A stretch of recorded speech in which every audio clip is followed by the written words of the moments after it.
Okay, so this week we have a special guest star in the video. This is my husband, Luke. And our shot we're actually in the back. We just took out the trash, so we thought, let's do a quick vlog. And we got the sun coming at us. On that side, shining on the face. Shining on the face. So, it's a good DIY light. It's also that magic hour. It's like 5 o'clock.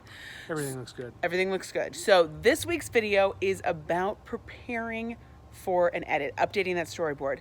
Luke, why do you think it's important to prepare for the edit? Well, you want people to know what you want and what you're doing. Yeah, that's right. So if you want to learn how to tell people what you want and what you're doing, you got to keep watching. Video has to be, you have to feel like you want to do it. I have been obsessed with film since I was 3 years old. It's legit, just ask my mom. I have lots of experience in the corporate marketing video world. I started working in video production in 1995, about a quarter of a century ago. There's a lot of fear in being on camera. There's a lot of fear in spending money.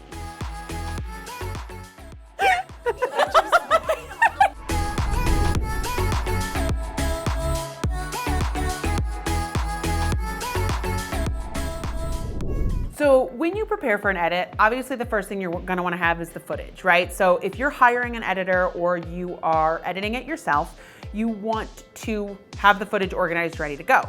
Then, hopefully, you made a storyboard. If you listen to anything that Mainstream does, you know we're very big on storyboards. And you update your storyboard. So your storyboard should now include specific time codes. So if you have the A-roll, you know, your storyboard should say this clip from the footage, this time code, and here is the sound bite I'm looking for.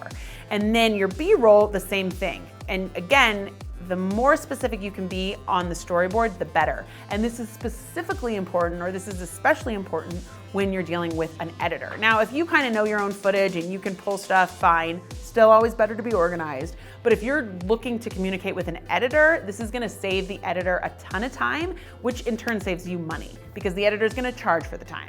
So getting your footage really organized, having your storyboard really, really specific and clear is gonna make for a pretty awesome edit.